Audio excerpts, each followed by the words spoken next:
Did you know there may be a link between menopausal symptoms like hot flushes and seasonal change? Today I break down some very interesting research discussing menopausal symptoms and changing seasons. Stay tuned to learn more.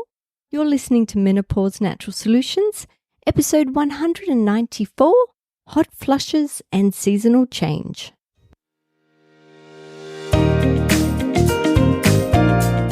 Welcome to Menopause Natural Solutions, your podcast for all things perimenopause, menopause and beyond. Stay tuned as your host, naturopath Jennifer Harrington, explains how to use natural therapies to find your ultimate health and happiness during your transition.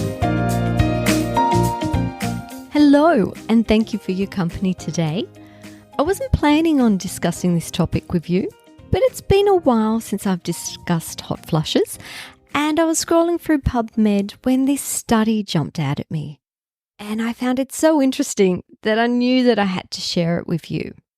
The study was called Monthly Variations of Hot Flushes, Night Sweats and Trouble Sleeping.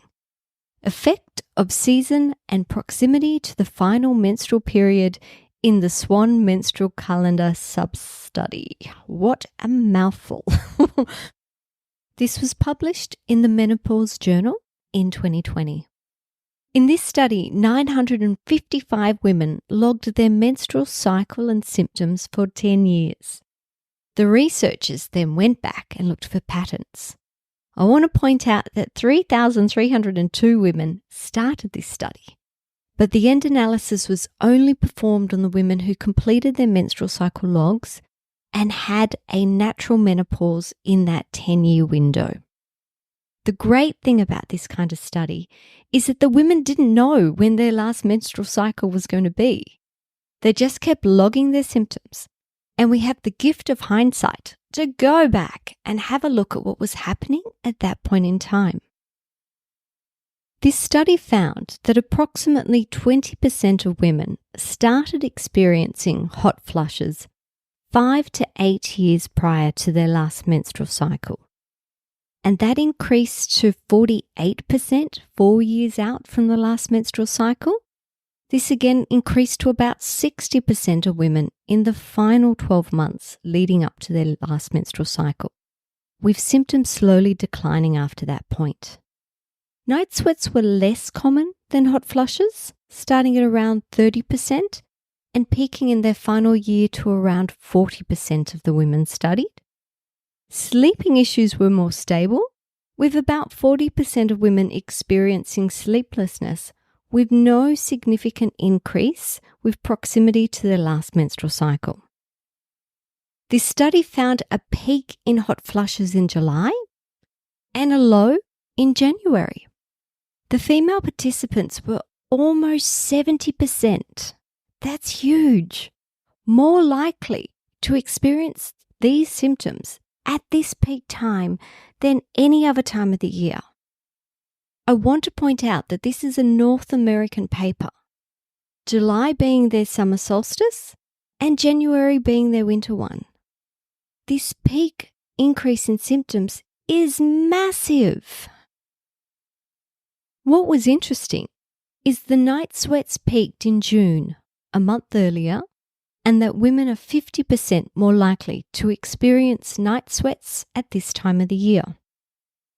When it comes to sleep issues, this also peaked in July with hot flushes, but with a lower 24% increase at that time of the year. So we have discovered women experience a peak in symptoms not only as they approach their last menstrual cycle, but also in line with their summer. In the clinic, I have seen this worsening of symptoms with summer, but this is the only research I've seen on the topic, and the percentage of change is greater than I would have estimated. So let's talk more on hot flushes. So women experiencing vasomotor symptoms like hot flushes and night sweats indicate they have a smaller thermoneutral zone. The thermoneutral zone is a temperature range in which you feel comfortable. Your body naturally maintains its core temperature by balancing heat production and heat loss without you noticing a difference. If your temperature moves above the thermoneutral zone, you feel hot and start sweating. If it goes below this threshold, you start shivering and feel cold. The narrower your symptom-free range is, the more prone to flushing and shivering you are. Hence the jacket on, jacket off syndrome of menopause. There are things that help expand this range and things that narrow this range. Some examples of narrowing include stress and anxiety. These make you prone to feeling hot and sweaty, even though the temperature of the room hasn't changed. Your stress hormones have reduced your ability to regulate your own body's temperature. Serotonin, your happy hormone, works in opposition to your stress hormones. It can help widen your thermoneutral zone and prevent hot flushes. It also is involved in regulating mood, sleep, libido, memory, and digestion. The problem here is that estrogen positively influences serotonin. And when your estrogen levels drop, so can your serotonin levels, narrowing your thermoneutral zone and increasing your chances of symptoms. This is where stress management techniques can play a role. Remember, I said serotonin works in opposition to stress hormones. So if you use lifestyle techniques like exercise and body work, breath work, and meditation to help lower stress hormones in the first place, your amount of serotonin goes further as there is less stress hormones present. Getting back to the research, the study I found referred to another study that found that women living in locations with colder average temperatures but greater temperature variation throughout the year experienced more hot flushes. And the discussion came back to the thermoneutral zone. Humans are great at adapting to the average weather conditions in their home environment, but the thermoneutral zone is only a few degrees. And when the external temperature greatly fluctuates, the thermoneutral zone challenges everyone, but particularly perimenopausal women who have more fragile, narrower ranges. This result is also true for locations with the greatest daylight hour variation.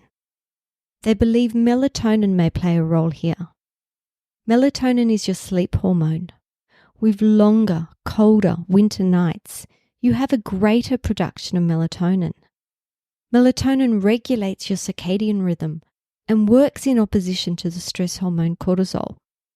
More melatonin, less stress hormones, better temperature regulation during winter. As your daylight hours increase, this ratio changes to more cortisol and less melatonin. The greater this seasonal change, the more at risk perimenopausal women are of experiencing symptoms. If you live in a location with huge fluctuations in daylight hours and temperature, you are at risk of seasonal changes in the amount of symptoms you are experiencing. Therefore, it is more important to start working on factors now that help you maintain or increase your thermoneutral zone. For my Northern Hemisphere friends, now really is the time to take action, prior to the hotter months arriving. For my Southern Hemisphere friends, you may have passed your annual symptom peak, but know that symptom frequency and intensity increases the closer to your last menstrual period you are. So you are not off the hook. Now is also your time to take action. So what kind of action should you be considering? Moving locations is not. No, it's not. It's not an action step I want you to take. But maybe reconsidering your holiday destination of choice may make your break more relaxing. With your home, is there anything you can do to better regulate the temperature or at least reduce extreme temperature differences? This is especially important for your bedroom. Consider how cold and dark it is at night time. If it's not, what can you change? Can you buy a fan or buy an eye mask or lighter, cooler bedding? How stressed out are you? Do you need more stress management tools in your life? Exercise is one of my favorite suggestions. And if you are really struggling with heat or joint pain, consider water activities. Swimming, aquarobics, or even just walking in water are really great activities. How else can you take action? You can book an appointment with someone on your healthcare team to discuss your individual needs. If you are looking for someone new to join your team, I am taking on new patients. If you would like to learn more about menopause, on Tuesday the 19th of March at 12 noon Australian Eastern Standard Time, I'm running a complimentary 30-minute webinar on understanding menopause. In this presentation, I will be discussing 7 factors that I have found contribute to either an easier or a harder transition. I'll leave a link in the show notes in case this interests you. Don't worry, it will be recorded in case that time doesn't suit you. Register anyway, and I will send you the recording. I guess my biggest takeaway I want you to get from our time together today is that menopausal symptoms can take a long time to resolve. This study was looking at 20% of women having hot flushes 8 years prior to the last menstrual cycle. This is far too long to be suffering. There are things you can do to improve your situation. You are worth it.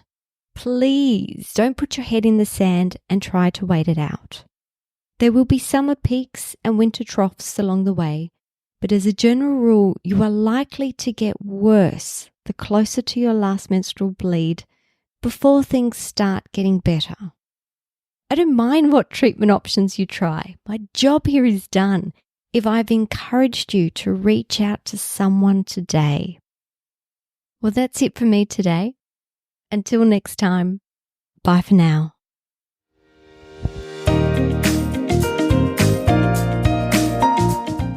Thank you for listening to Menopause Natural Solutions. This podcast contains general information about menopause. It is provided as a guide, and it is not intended to replace medical advice. Opinions of guests are their own, and this podcast does not endorse or accept responsibility for statements made by guests. If you have enjoyed today's episode, please share it with a friend.